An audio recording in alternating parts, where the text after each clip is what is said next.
And we're back. Hey, everybody.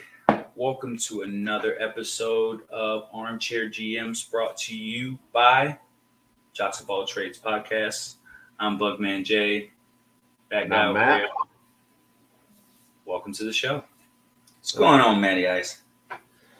Oh, not much. Another busy week in the fun-filled, life of, myself. Uh, currently, uh, currently awaiting a phone call for new job opportunity, but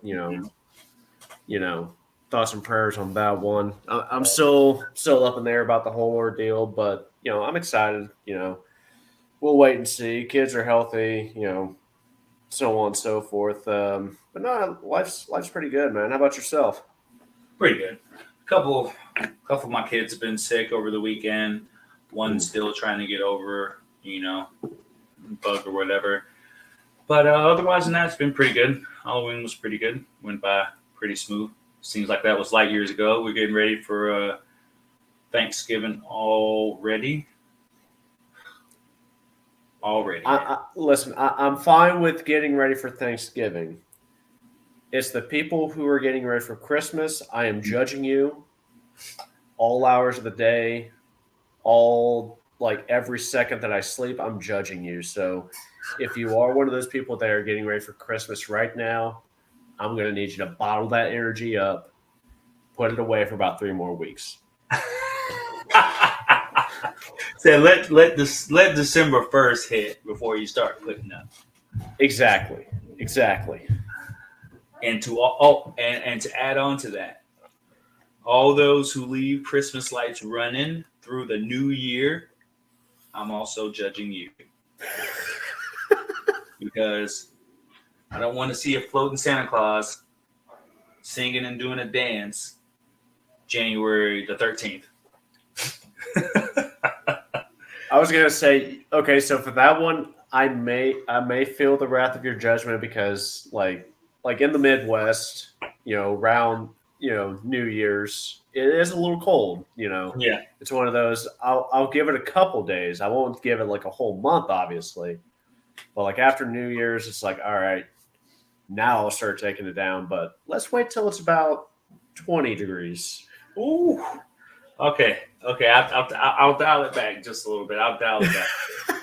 But I tell you what, I just ran through that in my head, and in my head it was like, you're that guy, right? You're exactly who he's talking about right now. Right? If it was that cold, you wouldn't be going outside either. I mean, I don't mind the cold for sure. It's just like I don't want to do anything in the cold unless if it's out of pure enjoyment. So there you go.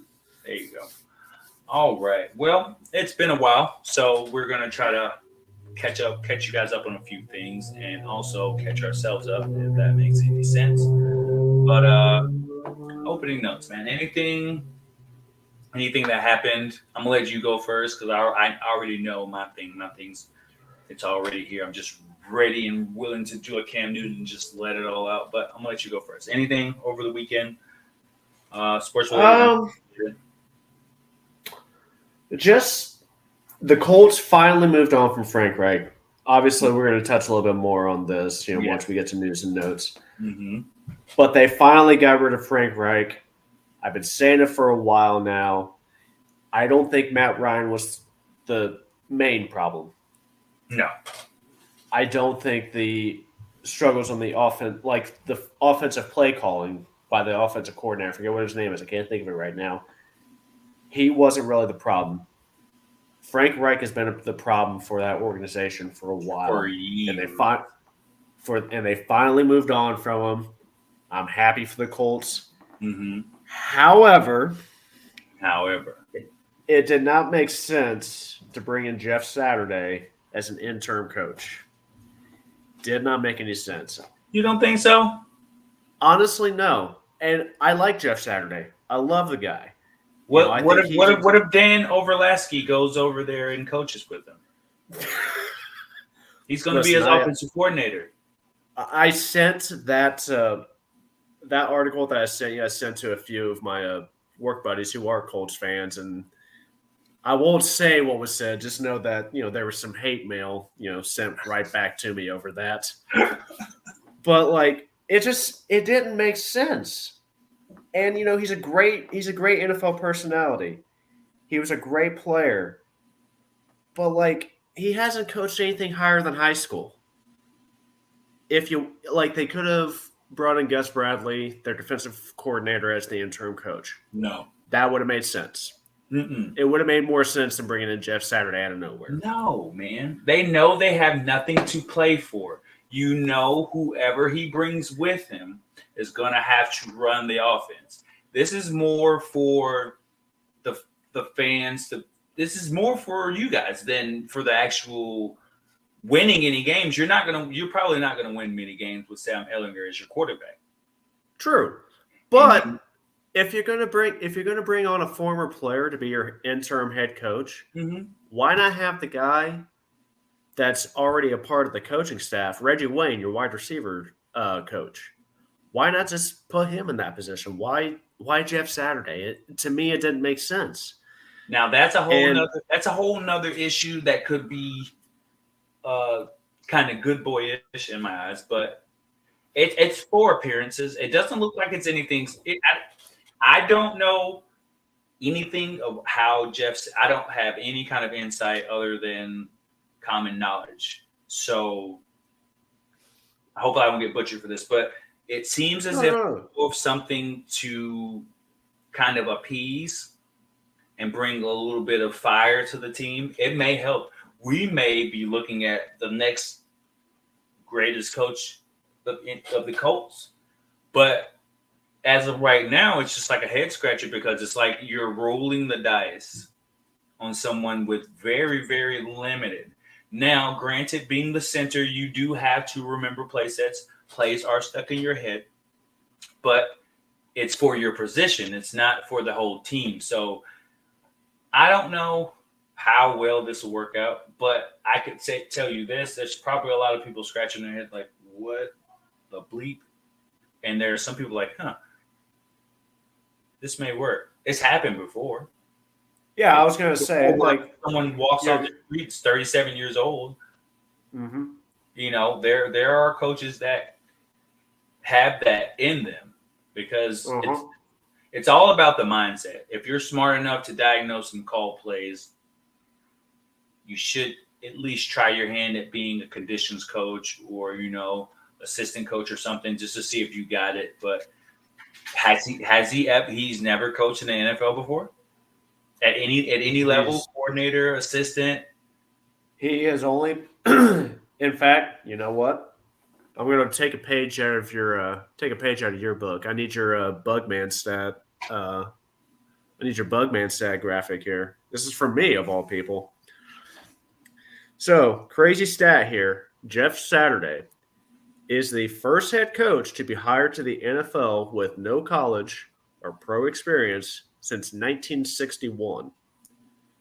And that was Norm Van Brocklin for the Minnesota Vikings, which was their inaugural season.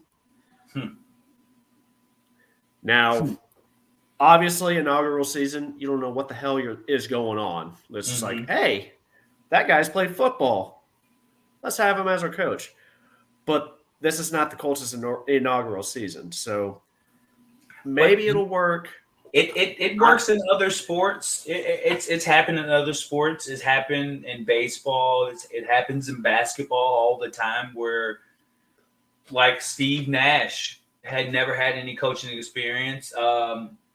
Mark Richt never had. Mark Richt's college football. I'm thinking of someone else. For the Golden State Warriors, they didn't really have any experience. Jason Kidd didn't have any experience. He also got fired. But it's possible you can groom a coach based on the personnel that gets brought along with them because they can overshadow a lot of his early flaws. But if he brings in Dan, there's not going to be much of a leeway for either one of them.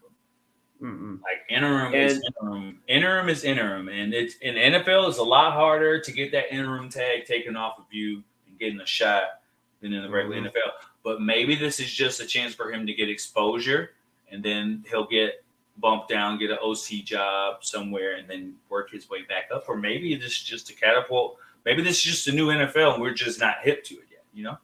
That could be. That could be. It's just my biggest fear for Jeff Saturday because, like I said, I think he's a great personality. Mm-hmm. He was probably one of my favorite, linemen, to follow. Even though I'm not a Colts fan, he was still a player that I love to watch. And my fear is like this is going to backfire, and then it's just going to put a stain, if you will, over future jobs. That's what I'm getting at, really. Okay. Breaking news. All right. Colts are expected to name Parks Frazier as their new offensive play caller. Now, this is per NFL News, right? All right. Indianapolis interim coach Jeff Saturday has made his play calling decision. Pass game specialist assistant quarterback coach Parks Frazier is expected to be named the Colts' new OC, starting with Sunday's game against the Raiders.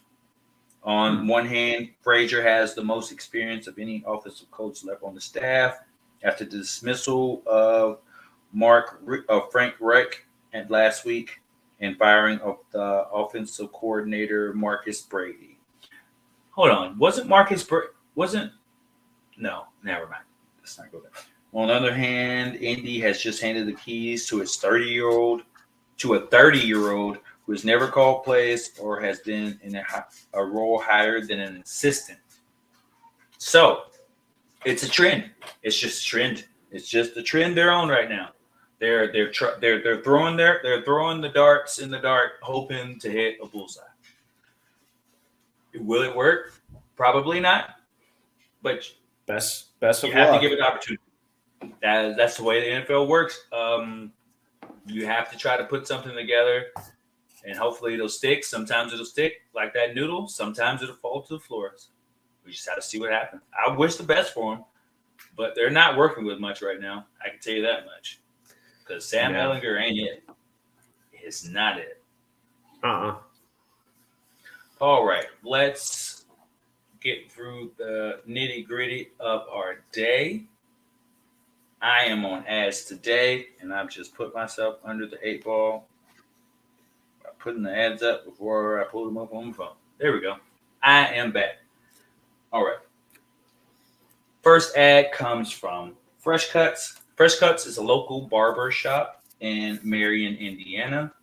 Contact Caleb Kemper for an appointment through his website. That is www.freshcutsbarbershop.com. It's not just a cut. It's a whole experience. All right. Next ad comes from Steve Wood Illustrations. Here for all of your art needs, from Star Wars to G.I. Joe and beyond. See him for all your nerds in your life who you just aren't sure what to get. All right. Our friends at Afro Latinos are changing things up. Check out the Culture Corner podcast featuring Abin and Shaylin and hear from them soon as they are still under construction. All right. Our next ad is from Rules of the Frame, is another Framecast specializing in movie reviews of pretty much anything there is. Connor will soon be a guest on our other podcast, Smash Popcorn, and we look forward to collaborating with them. All right. Last but not least, 1,000 Wives of Weird is just that, weird.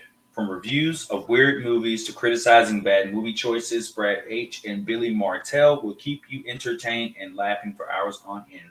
Check them out exclusively on Spotify. All right. And we're good to go. All right. I give it a 10 out of 10. Oh, man. Don't flatter me. I'm going to flatter. I'm going to flatter for sure. All right. We're going to get to the top of the show. We are going to kind of speed through, if we can, our news and our notes. And then we will work our way down. Let's get it. All right. We're just going to go through a couple of things. Some things are going to be found fantasy relevant, and some things are going to kind of be a little bit in between, and I'll speak on it as we move forward. Raiders released former first-round draft pick safety Jonathan Abram. He was one of the picks, if I'm not mistaken, from the John Gruden era when they had the 3 first-round draft picks in the first round. Yeah. And he has been outplayed and outmanned this year, and he lost his spot, and now he's on waivers. NFL does waivers. I think they do the waiver system now after the trade deadline. Yeah, it's waivers. I think they have 3, or a team has 3 days to claim him. Yes, and then he's released, and then any team can pick him up. Mm-hmm. Yeah, that's something new that came with the new collective bargaining agreement. Yeah. They can't just get released and someone pick them up. They have to go through the system, kind of like baseball. I kind of like it that way because it gives the teams that really need them the first crack at them, so other teams can't just stack their team with a whole bunch of somewhat high-caliber players. You know what I mean? So that would mean that the lowest team on the totem pole gets the first crack and it goes back up. So that's a good that's a real shame. You know what I mean? You see a player that has first-round potential just flame out.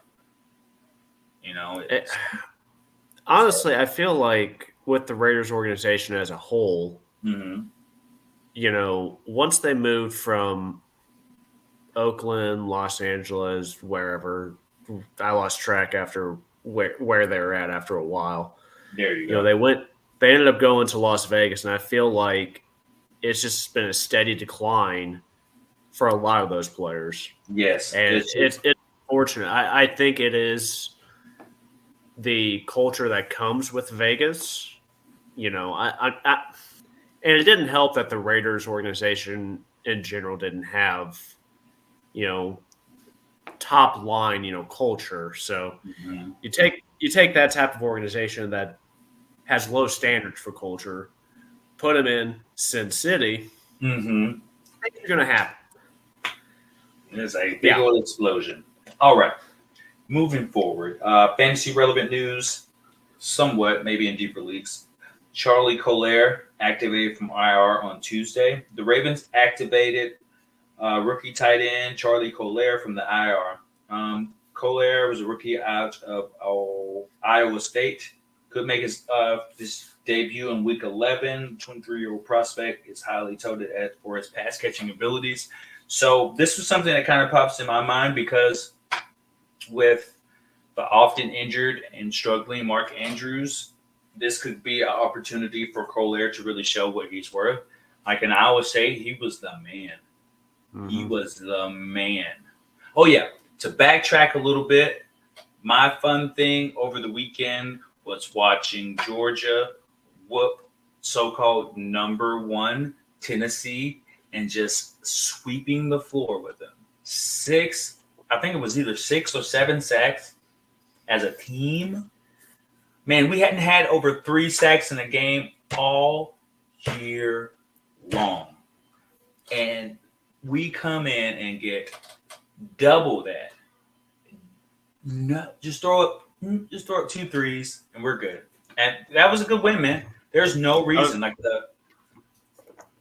they're number 1. I was going to say I loved watching that, and I know I'm going to catch crap from Brad. You know, from Brad. I second it. But I loved watching Alabama lose the other night. Yes, because you know that locks in, you know, Michigan into going into like the college playoff, in my opinion, for now. Obviously, we loves that. Obviously, we still have to play Ohio State. But you know, I feel like we got it. I feel like it. We did it last year. It's hard to say that we're going to do it again this year. But, you know, Jim Harbaugh, he tends to make questionable calls in big games. So I think he's figuring it out. I'm thinking God, I hope. because God, I hope. it's just the decisions you make. Like in a blowout last year, he was playing his starters. Mm-hmm. This year, he's not doing that as much. He's moving down the line. He's rotating players out. He's keeping people on the field that need to be on the field. Because last year he had a tendency to just play too close to the vest when he needed to, like, just let it fly out, and then when he needed to just calm down a little bit, he's like, "You guys go out there, do what you do," and they just go out there and mess it up. But they got the quarterback. That's what I think their biggest problem was. Caden McNamara, for all intents and purposes, he's not a bad quarterback. He's just limited. He's limited in his abilities. Where J.J. McCarthy is just like, let's just see what he can't do. Let's just see what this man can't do. Because he seems like he can just process outside of the pocket. He's processing and making plays. He can move with his feet. Blake Corum, in my opinion, should be top ballot Heisman. Like, he should be considered. But my wife, it despises him with all kinds of conviction because of his inconsistency. Like, when it took him 4 times to get a touchdown, that's the kind of stuff that pisses my wife off. Because what if we don't get another chance? Then we're sitting here looking at you, who had the opportunity to get in the end zone, score a touchdown, and you sitting there like, oh, just go. Like, you just go. Come on. I will say this though about Alabama, not to rub salt in the wound, but I do feel like if there was more time on the clock, Bryce Young would have taken that team down to the other side of the field and scored. Yeah, because Bryce Young, the kid's tough. He has ice in his veins. I've seen it happen too many times. that 2-point conversion killed him. Uh-huh. The other team going for 2 and getting it. LSU going for 2 and getting it. Killed him. Yeah. Killed him. Yep. Guts. But yeah, it was crazy. But we'll move on from it. Sorry, Brad. Sorry to see your team lose. And Brad. And you'll be here next year, man. But they're calling us the new Alabama. For Luke, Michigan's coming for Ohio State, bud. Let's see what happens. Oh, yeah. They're coming head-hunting for sure. All right. Slipping back into injury news and notes. TJ Watt could return Sunday? Question mark?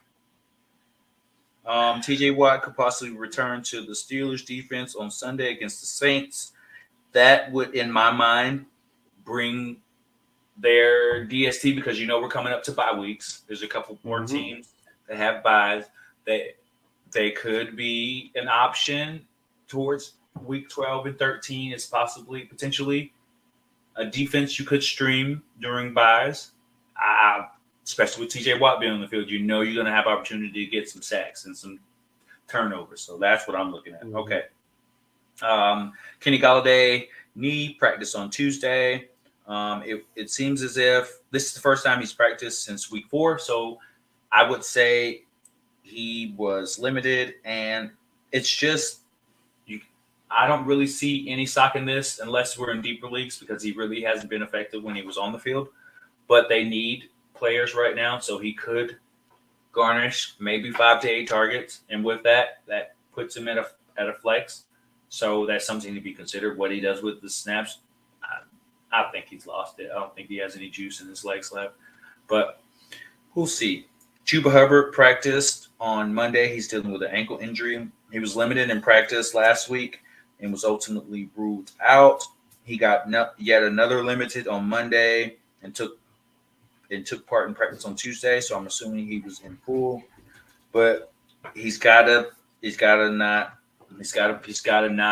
not practice. He's got to practice through Thursday. He's got another day. Let's see. But he's someone also to consider as a flex, because he's going to be able to have the ability to be the pass down catching back, allowing Deontay Foreman, who's on my waiver wire list, and so is Chuba Hubbard. I hate to say it, but it's a prime time to use them both if they're both in the game. because they're both going to get an opportunity to play against one of the worst teams against the pass. So I know Chuba Hubbard. If he showed the ability to catch out of the backfield, he could be a check down target for PJ Walker, who as it says right here is going to be the starter this week.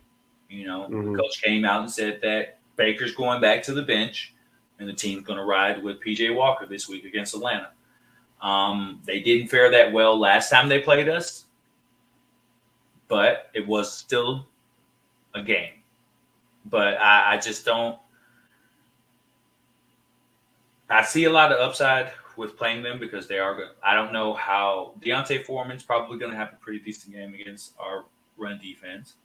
And I feel like Chuba Hubbard and maybe even DJ Moore will have a good game based on how we're plagued on the secondary right now.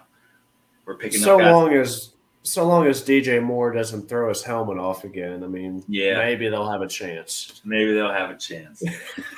All right. Gus Edwards expected to return in Week 11. John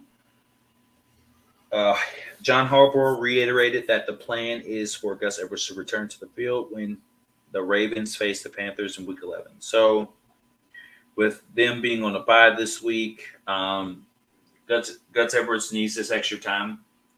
So that's really going to kind of stifle a little bit what the potential for possibly a waiver wire pickup in Kenyon Drake. That's probably going to stifle him a little bit.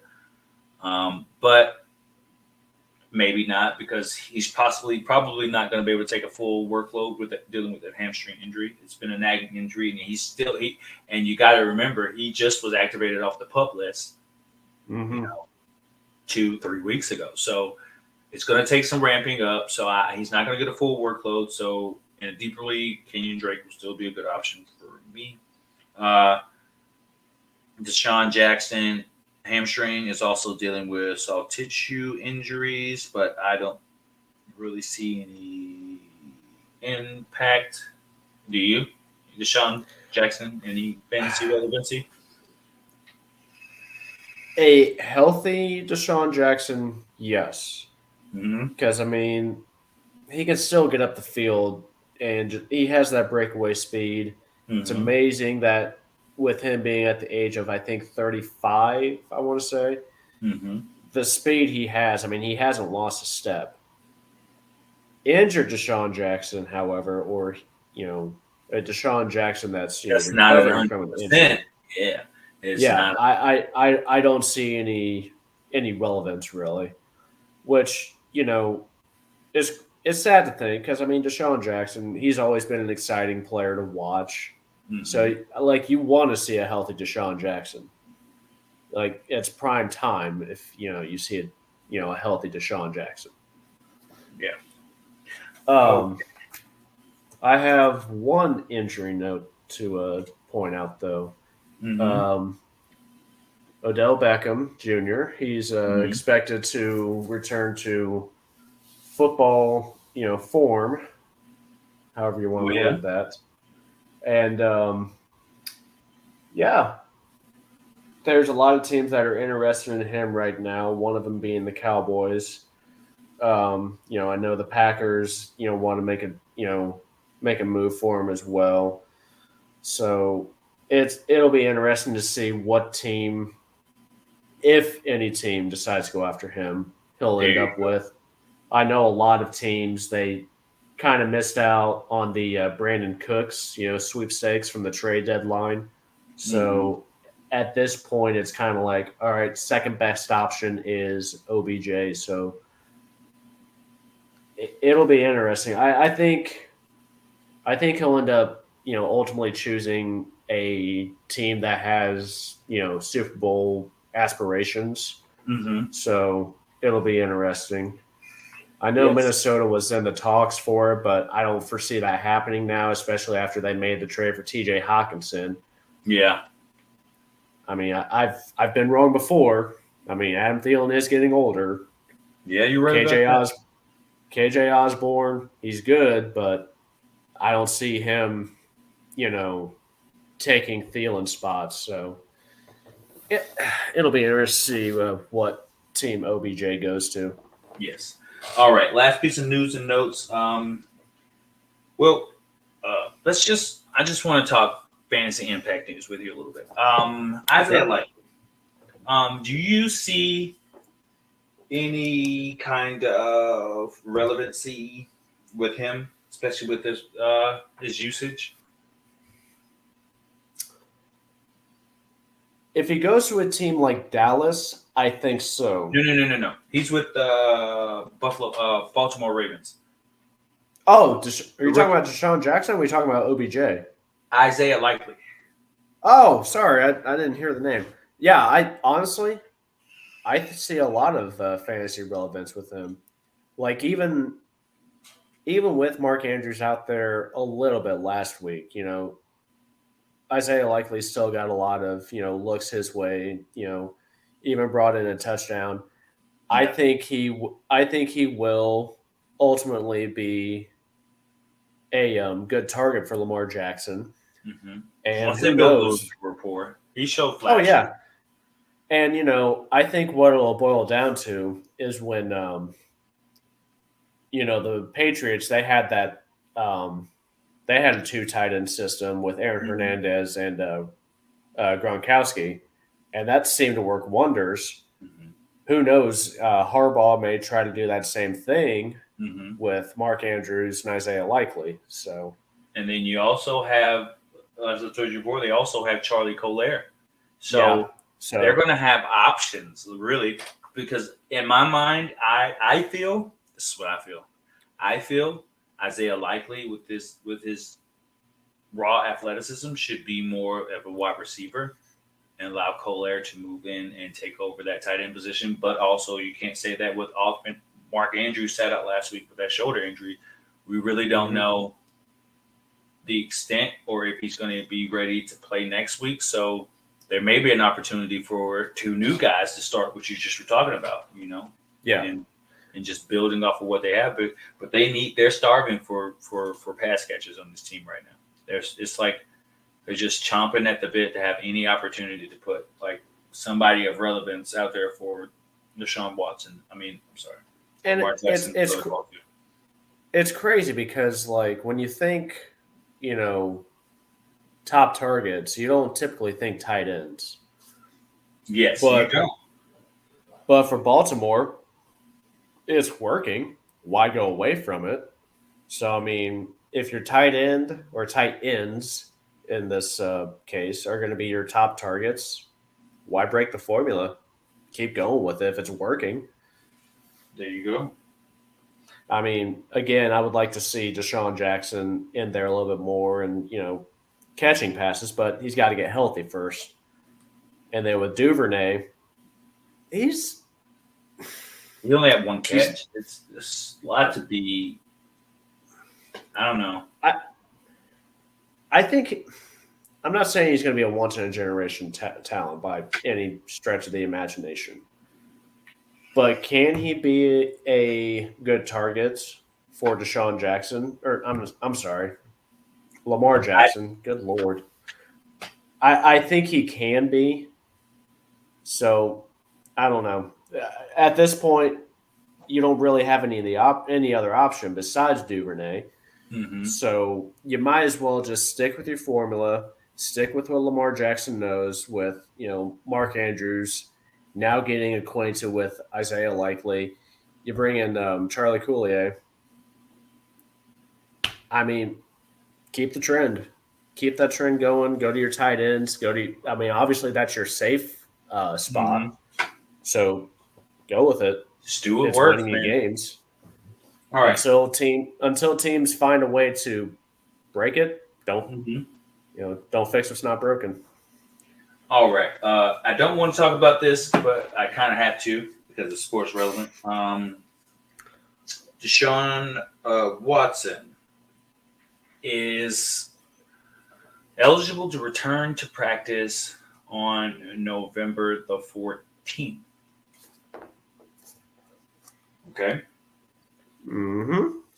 So he will still be out for 2 weeks. Yeah, but he But can come back to he can practice. come. So, what I'm going to do to try to poo-poo all over this is I'm going to bring up the fact that he has another allegation against him that was filed in August for attempting to receive sexual favors at a massage session in a Houston hotel in 2020, December 2020.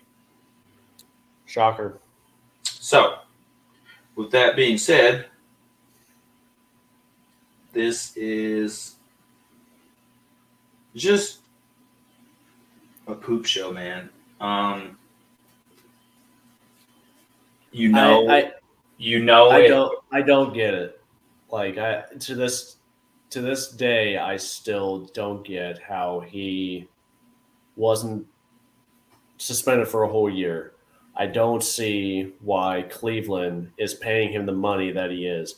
I don't see why he's still like a talent or someone an organization wants to be associated with. Yeah. I don't get it. Because I'm sorry. I'm going to sound like a feminist when I say this. I'm going to sound like a true feminist when I say this. This is a man's world. We go off the man's perception because it's a male-driven sport. So it's going to get a little bit more leeway, but it's just like, if I could say it in a way that makes sense, it's just like, how are we so comfortable with allowing things negatively, bringing in negative characteristics to a positive atmosphere and expecting it to be the same? You know what I mean? Expecting everything just to wash over. It's not going to go away as much as we want it to. The stigma behind this is going to follow, and it's just going to tarnish everything that you're trying to build, especially if a person is just so repetitively just so incapable of making good decisions. You know what I mean? Ray Rice punched one woman and never played another game in NFL. You have 20-something odd allegations of I've lost track sexual of this misconduct, which granted in some states is a misdemeanor, but 24 counts is a felony. Mm-hmm. So it seems like, I'd understand if you're trying to move past the situation and you're trying to better yourself.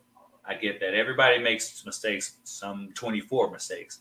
But if it comes about again, you can say, oh, that was something that happened back then. That's not me now. But how many times is this going to come forth? And how many times are we going to have to get in front of this and say, hey, guys, this is not what we're about. He's changing his life. But who's that lady? Now, who's that lady? Who's that lady? You know, so I know you can't see it, but it's red. I'm throwing out the red flag. I don't know how many more red flags I have to throw up. Like, all right, we went down this rabbit hole. I'm sorry to bring it back, but it is. No, you're fine. So I'm going to say it like this. I don't know how relevant he will be in this offense, but there are a lot of people that are going to attempt to try to pick him up because of what he may be. But I will just tell you like this. It's a decision that if you're trying to win your playoffs, I wouldn't gamble with it, because there's a very high likelihood that he'll come back and it won't be any better than Jacoby Brissett. But there is also a chance that he could be fantasy relevant. But so far down in the season, decisions like that are really game changing. But if you're 2-6, or 3-5, or you just really need a win to just keep yourself even in the playoff hunt, he has someone to take a flyer on. But I'll give you that. There are better options. They're not of his talent level, but of character base. But that's not what we're here to talk about. We're not here to talk about people's character. We're here to talk about physical abilities. So he has the ability to change the offense and to make it better. He does have pieces around him: David Njoku, Kareem Hunt, Jonathan Peoples-Jones, who should be on your flyer list because he's becoming a little relevant, especially in 3 wide receiver leagues, deeper leagues, 12, 14, 16 team leagues. He's become pretty relevant, and also he has Amari Cooper. So there is a path to him having relevance. But like I said, in deeper leagues, I'd be more adept to taking the shot than in the shallower leagues, because in shallower leagues, there are quarterbacks out there that will get you over the hump so that you don't have to that level. All right, moving on. Here we go. All right, we're going to go to our jock and joke section. We got to kind of speed this up. We've ranted a minute. So I'm going to run through my quarterbacks and running backs real quick. All right, we're currently in week 10. All right. Now, you know who I'm going to say first. We talked about this off air, Matt, but I'm going to try to kind of speak through this real quick. I have as my QB1, my jock of the week, I have Justin Fields. His passing yards weren't what I was looking for. It wasn't even what I was thinking about when it comes to Justin Fields. He is lighting it up with his legs.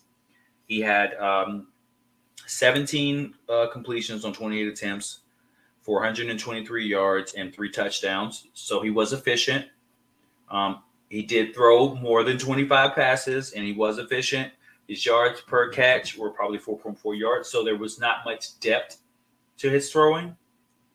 He wasn't throwing it deep. He wasn't putting it over the top of the defense. He was chucking it deep, dropping it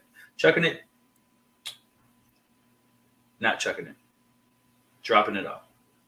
There we go. And he also did take 2 sacks, but his ability to run the ball was what really sold me. 15 attempts for 178 yards and another touchdown, which gave him a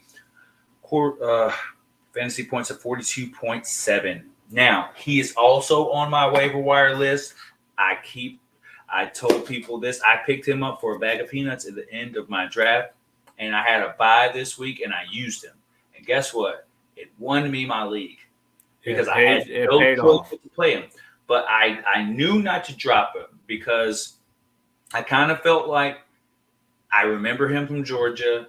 I remember him playing in Ohio State. I remember his ability to stretch the field and continue to look downfield and find open receivers. He hasn't found that part yet, but I can see the Justin Fields, Lamar Jackson vibe connecting right now, and they're running parallel. I can see that the timeline is going through my head of when I saw Jalen Hurts when he first came out in the league, and he really didn't have what they thought was the arm to pass the ball, but he could continue to have a decent floor because he could run the ball. And he's showing the same path. Will his accuracy go up as he progresses? The only quarterback I've ever seen to be able to do that was Josh Allen. So it's possible, but it's not likely. But he has a very decent floor. He's not going to get 178 yards every game, but he's going to give you at least 20 fantasy points. I can see it because he's going to give you just enough in the pass. He's going to go over the top a little bit on the run because he has to, because of the offense that they're in. So I think that there's going to be a lot to like there. I was going to say with Justin Fields, I'll just touch on this real quick. We've talked about it before. I do think Justin Fields can be a good quarterback. Mm-hmm. I think he can be a great quarterback. I'm not saying he's going to be a top 5 by any stretch of the imagination. Maybe. He could be. But I don't trust the Bears organization enough to put him in that position. Even with them getting rid of Nagy? Until they surround him with more talent on the offensive side of the ball, then I'll start trusting them. Obviously they had a fire sale with trading, Robert Quinn to the Eagles, Mack to the Chargers. Roquan Smith. I can't even pronounce his name. Good Lord. They traded him to Baltimore, and it's obvious they've been in rebuild mode for a while, And I feel like it is detrimental to Justin Fields' development as a quarterback. So, I think he can be a great quarterback. He has that talent. I'm just not sure because of that Bears organization. So, all right, now, but I'll let you get back into it, man. That's all I was going to say about it. I'm gonna drop a quick little stat for you if I can get it. All right, go for it. I'm trying to give you their.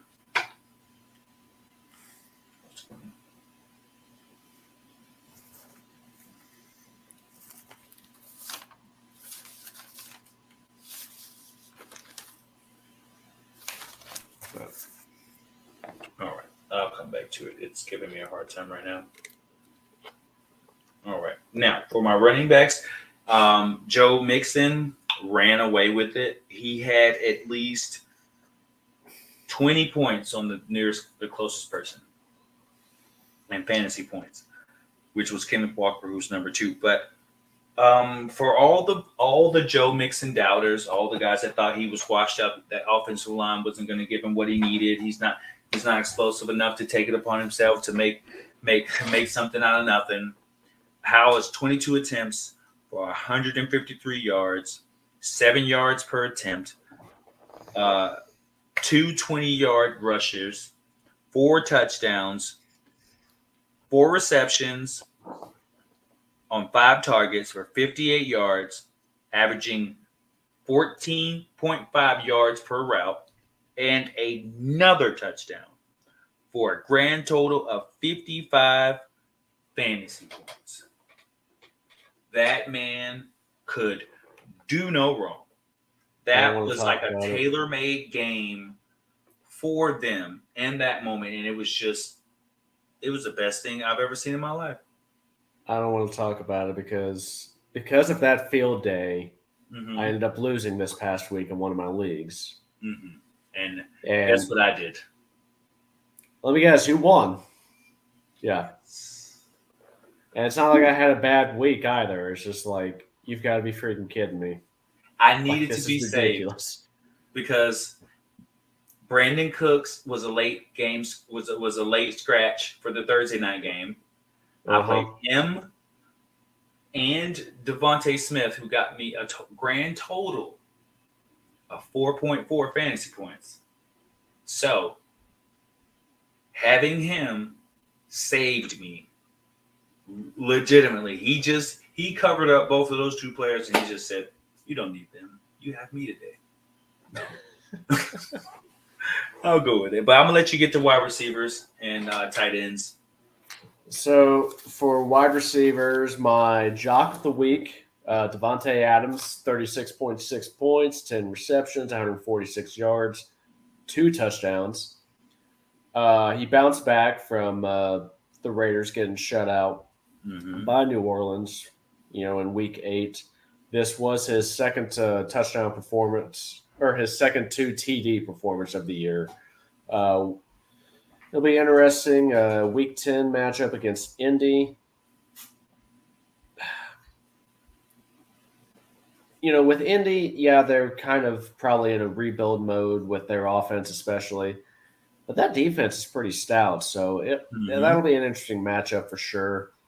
My joke of the week, I'm going to double down with this one. You and I talked about it before we recorded and everything. Chris Godwin and Mike Evans.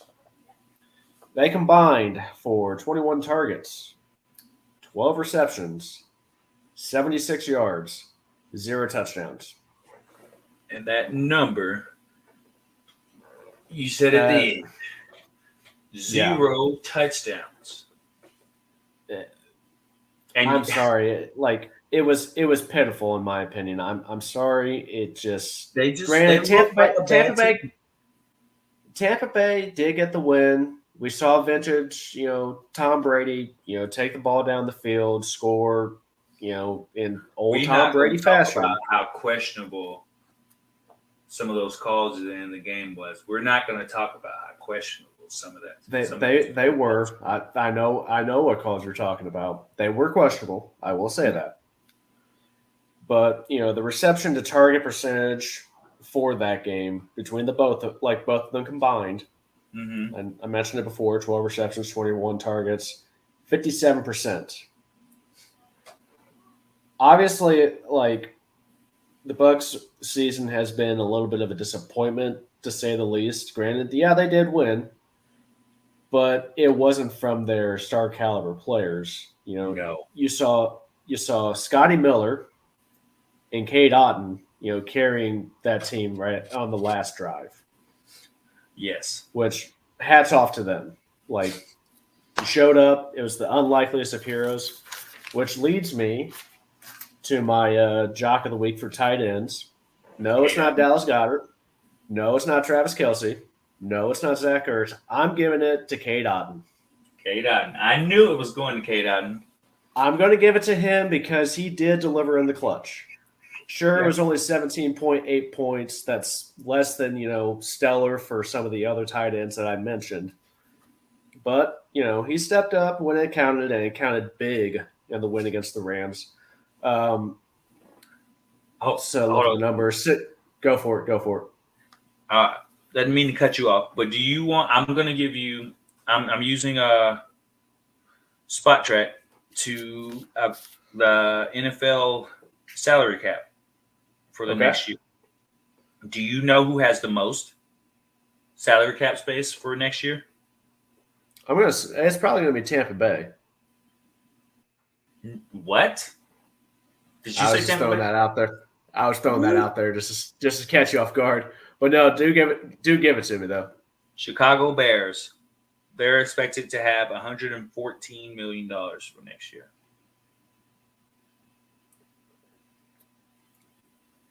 Go get some offensive weapons. There you go. That's what I wanted to get back to. You remember you talking about them getting more weapons. They'll have a lot of money to retool this offense. And just because you brought Tampa Bay up, they are second to last in available cap space with negative $48 million. New Orleans is negative 62. They're 62 in the hole. Both those teams are going to be doing major cuts. They're going to be in the doghouse. Those teams are going to not be worth anything because Tom Brady's definitely not coming back. No, I'd be very surprised if he did. Yeah, but yeah, Atlanta is at number 2, $68 million. We're supposed to go up to 78 because we traded away Calvin Ridley, which, in my opinion, I can understand why we made the decision. But if I was a GM, I still wouldn't have made it because it really wouldn't make that big of a difference. Because for that $10 million you saved, you're not going to be able to go out and get a level of quarterback at that same market value. You're not going to be able to get the same type of wide receiver at that same market value. You're not going to be able to get a cornerback at that same market value as type of player that he is. So I can understand why you did it. But if I was a GM, hence the name, Armchair GMs, I wouldn't have made that decision. See what you did there. Although speaking of the team he was traded to, my joke of the week for tight ends is Evan Ingram. 2 targets, 1 reception, 8 yards. Now, this is the first time we've mentioned him this year. So, obviously, he's doing something right this year as opposed to his time in New York. Mm-hmm. So, but I mean, looking at some of his past, like the past 4 weeks, he's been steady. He's not put up stellar numbers, but he's been pretty consistent. He's been tight end number 12, number 13. He's been on the cusp. Yeah, so top 10. It's just not enough. Which I wouldn't have thought he would have been there, honestly, especially, during his time in New York. I mean, he was expected to be this once-in-a-generation tight end, but I've heard that one before. Yeah, exactly. All right. Those are my jocks and jokes of the week for wideouts and tight ends. All right. I'm going to go with my joke of the week at running back will obviously, in my mind, be Aaron Jones because that offense also stinks. Play calling stinks. Aaron Rodgers was out there trying to throw dimes with what looked like a dead arm. Like it just the offense just looks so stagnant, and looks like it feels like there's a cancer in there that needs to be removed. And I think that cancer is Aaron Rodgers. They let him stay a year too long, and it really pissed me off when they signed him to that Kirk Cousins deal. No offense, but Not taken. It was for Kirk Cousins. It worked. He's always bet on himself, and he's going to be one of the highest paid players in the NFL because of all the guaranteed money he gets. He's gotten a lot of guaranteed money over the years. That's why he's getting iced out now. Yeah. But he had nine rushes for 25 yards, averaging 2.8 yards per carry. His longest run of the day was 9 yards. Oof. No catches at all. No targets. No catches. 6.5 fantasy points. I don't like him. Tell him to go home. I don't know. I don't feel like it's all on him. The play scheme just seems so stagnant because if the wide receivers aren't playing good, they're not playing good.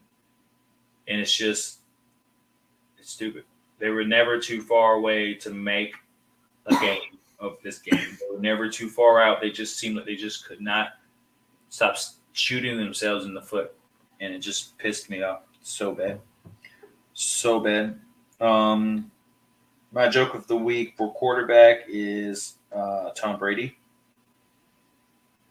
He only scored 15.2 fantasy points, and he's really been sub 2 for the majority of this tough stretch he's been on right now. But if you look at his numbers, he was 36 for 58, 62.1% pass completion. Aaron Rodgers could have also been the joke of the week because he was 23 or 43. So that's a completion of almost less than 50%. So it's like a coin toss. They both threw one touchdown. Aaron Rodgers did throw 3 interceptions, so that made it a little bit worse. And it was just like a point difference between the two. It was just bad. Tampa Bay and Green Bay, they talked about it last week. They've been talking about it on ESPN. These two defenses look cooked. They look like chickens on a rotisserie, and the timer's like, they're done.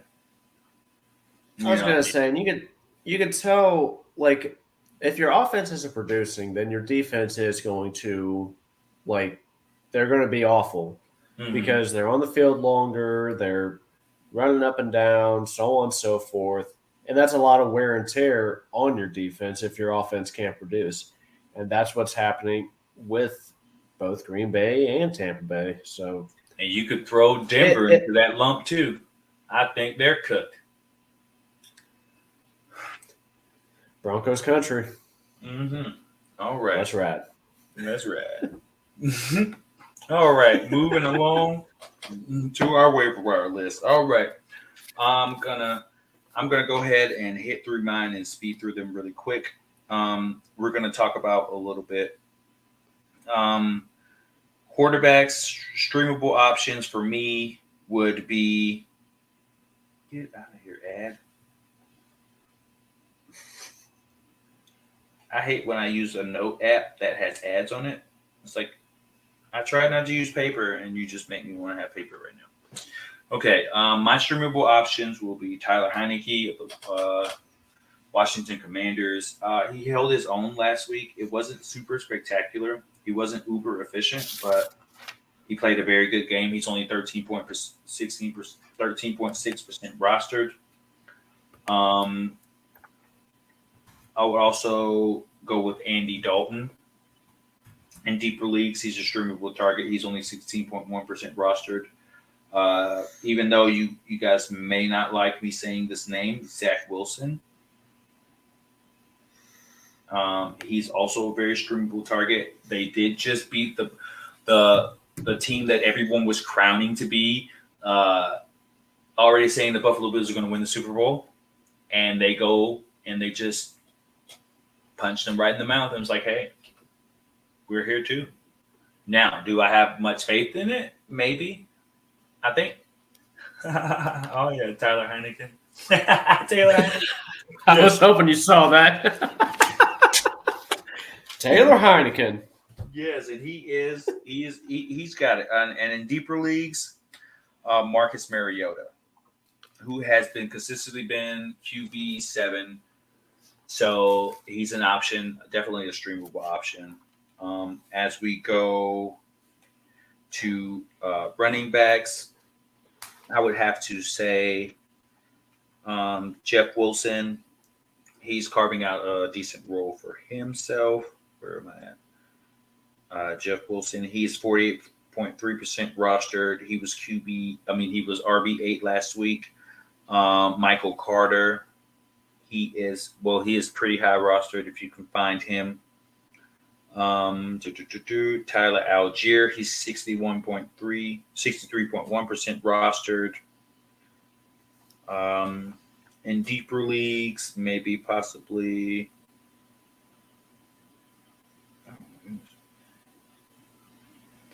Rashad White in deeper leagues. Brian Robinson and Deion Jackson. And those are my waiver wires for QB and RB. So for wide receivers, waiver wire pickups, I have Wendell Robinson. He's projected 10.2 points against Houston, 3.8% rostered according to NFL Fantasy. Jarvis Landry, 11.3 points. He's projected against Pittsburgh, 16.4 rostered. I think that would be a decent pickup considering Mike Thomas is out for the year. Yes. Granted, they still have Olave. But he's also dealing with an injury as well. Exactly. So Landry, I believe, would be a good pickup this week for sure. Donovan Peoples-Jones, we talked about him earlier. He's projected 10.56 points against Miami, 6.4% rostered. Russell Gage, he's missed the last couple games due to injury. 39.5% rostered, but, obviously, I touched on it earlier. Mike Evans and Chris Godwin haven't really produced like last year for sure. So maybe something will work there. My last, but certainly not least for wide receivers, McCole Hardman, which I'm going to touch his stats for the last 4 games, even though the Chiefs just acquired Kadarius Toney a while back. So he's 45.1% rostered his last 4 games, which surprised me. 22 targets, 17 receptions, 226 yards, and 3 touchdowns.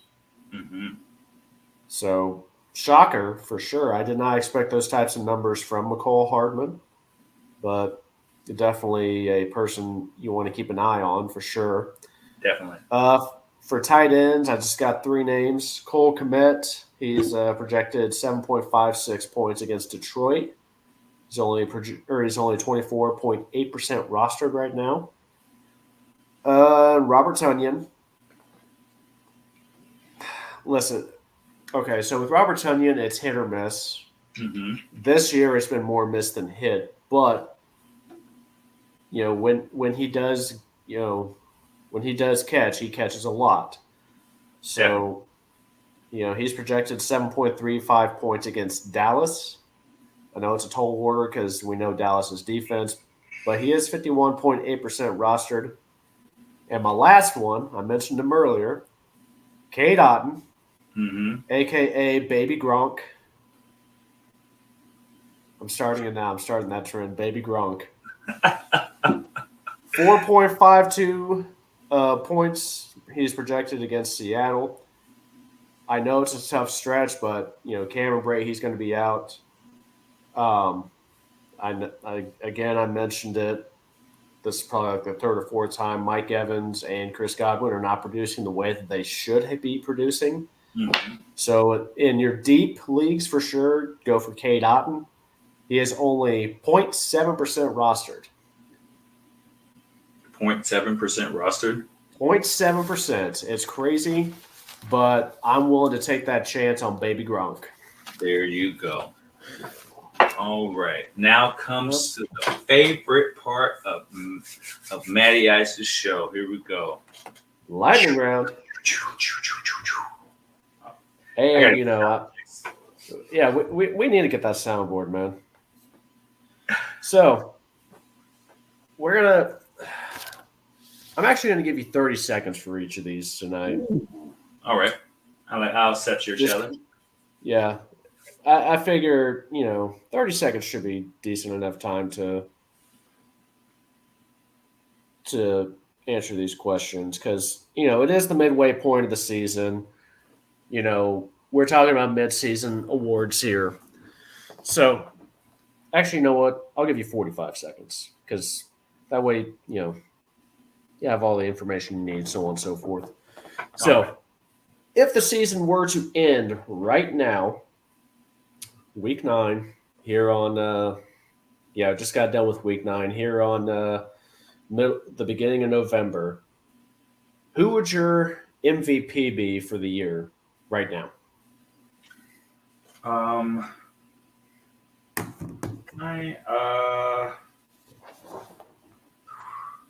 It's kind of a toss-up, but I would have to say, just for all he's been able to do, I would have to say Jalen Hurts. To kind of close out the doubters, is kind of a dark horse pick here. It's definitely not a consensus pick because a lot of people would be picking Josh Allen right now, but I think that there's a lot more talent there with Justin Fields. The ability is there. The team chemistry is finally starting to show itself in his leadership, and he is also on the last undefeated team in the NFL. So you have to be able to take that and see that maybe this is the one you need to be worried about. I was going to say, I didn't expect Jalen Hurts, but I like that take. It's definitely spicy. Yes. All right. So, same question. Rookie of the year. Aiden Hutchinson. Okay. Just overall ability and standalone value he brings to the team. He got an interception last week. He's been disruptive over the front five. He's somebody you really have to worry about. That would be kind of defensively. Offensively, I would have to probably either go with it's a very hard decision. Oh, man. It's not like I didn't have time to think this over, but it's just a very hard choice. It's a very hard choice. So, rookie of the year, defensively, I'd say Aiden Hutchinson. Offensively, I would probably have to say Chris Olave. Okay. I like for offense, I would have thought you would have said Dameon Pierce, honestly. Or Kenneth Walker didn't have it as long. Yeah, I should have thought Dameon Pierce, but he was slow coming along. I mean, Olave is producing too, for sure. Yeah. So I mean, I think in the long game, Olave will be more productive for his offense with as far as helping them win than Dameon Pierce. True. I'll give you that. Offensive player of the year. Offensive player of the year.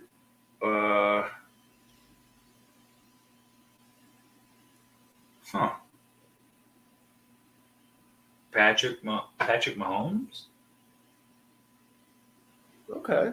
His all-around chemistry, his ability to make something out of nothing. I also could say Josh Allen, but I still see Patrick Mahomes as the quarterback to beat and not really Josh Allen because I just saw the Jets come in there and just knock their head off. So I can't be too high on them. But I've also seen Patrick Mahomes take a couple hits this year too. So, but just raw talent and stats. If you go by stats, it's Patrick Mahomes.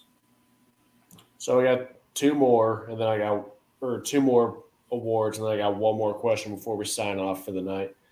So, Defensive Player of the Year. Let's go with that one. Huh. Oh, that is a very good question. Aaron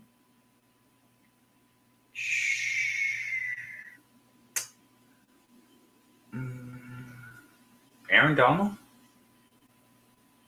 Okay, I can see that. I was going to say Aaron Donald or maybe Micah Parsons for sure. Yeah, Michael Parsons has done a lot, but you could see firsthand last night how much. I mean, his last game, how much of an influence, how much he kept them in that game just by disrupting and just being out there.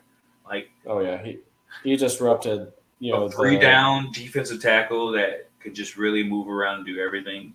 If TJ Watt was healthy, I would say him. If Joey Bosa was healthy, I might say Joey Bosa, but he's next man up, and he's done his part. Really, to be honest, he's done his part.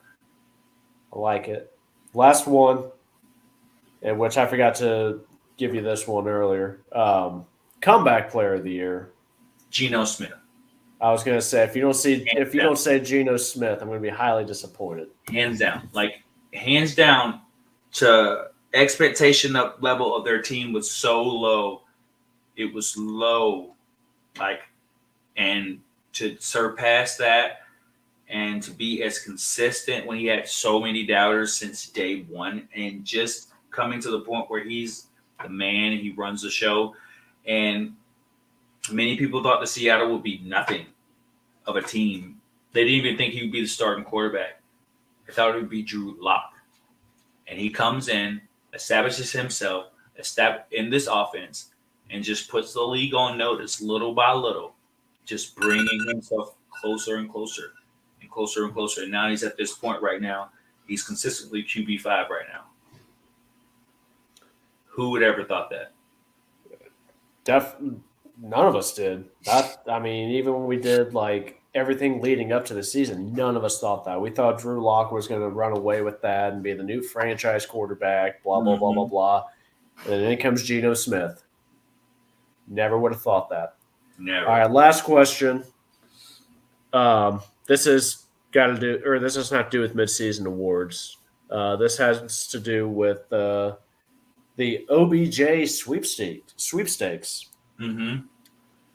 So, with OBJ soon being medically cleared to return to football activities, what team in your mind is likely to win the OBJ sweepstakes? Won't be Baltimore. They're too run heavy. He won't get enough touches. I don't think it will be the Bills because they're established in what they have. I don't think it's the Rams because they're not really pushing to get in the playoffs. I could see him going to Tampa Bay with the off chance that he'll get an Antonio Brown-esque type role, which could be very productive in this style of offense. So that's a little bit outside of the box. If he's comfortable being a number 3 or potentially surpassing and taking the number 2 spot late in the season, I don't really see it happening, but Minnesota is someone who you could think about. And you would have to say Atlanta, but I would say not Atlanta because they're 4-5, but I would also say Atlanta because they're tied for first place in the division, and it would give them the opportunity to get a clear target share. Will he want it? I don't know. I did not expect you to say Tampa Bay. I am. It's the allure. If OBJ is a very cocky player. He believes in himself. He'll bet on himself. And he's the same type of player as Antonio Brown. They do almost the exact things. So you put him in a position to be like, I can take this team out of the dumps, give me the opportunity, put me anywhere on the field, and I'll do it. And they're like, okay, get in the slot, give Tom Brady an easy target over the middle. Give him a good target to go to on screen plays, drag routes, slant routes. Give him the opportunity to get the ball out of his hand as quickly as he needs to and you'll have a spot on this team, and you'll be productive. Scotty Miller did it last week. Why can't OBJ be Scotty Miller? I can't argue Talk that. a man into you can talk a man into playing Tom Brady. Tom Brady can talk a man into playing with me. You're not wrong. That is a spicy take, and I like it. Mm-hmm. Well, I think that pretty much covers tonight's episode, unless you have anything. Go Dogs. That's all I got. All right. Well, now I am Taylor Heineken, and I am signing off for now. So, you want to head us out, Jay? All right. We enjoy you guys being here with us tonight. Before we get out of here, there's something I need you guys to do for us. It's something we need you guys to do for us, is to like, rate, and subscribe. You like our podcast, you like listening to our podcast. You know, we got a lot of great platforms for you guys to take us in any way you see fit. So we just ask for you guys to like, rate, and subscribe. Only through YouTube, Spotify, Twitter, anywhere you get your podcast. And we would just really love it if you could also just tell a friend. If you guys like the podcast, help us to expose ourselves to a bigger audience, and we would appreciate it. Help us help you be more successful at fantasy football. There you go. Because I feel like we got the juice to give you guys exactly what you need to bring a championship home. Mm-hmm. And with that note, I'm Bugman Jay. I'm Taylor Heineken. This is Armchair GMs. You guys have a good night. See ya. Catch you on the flip side, guys. Peace out.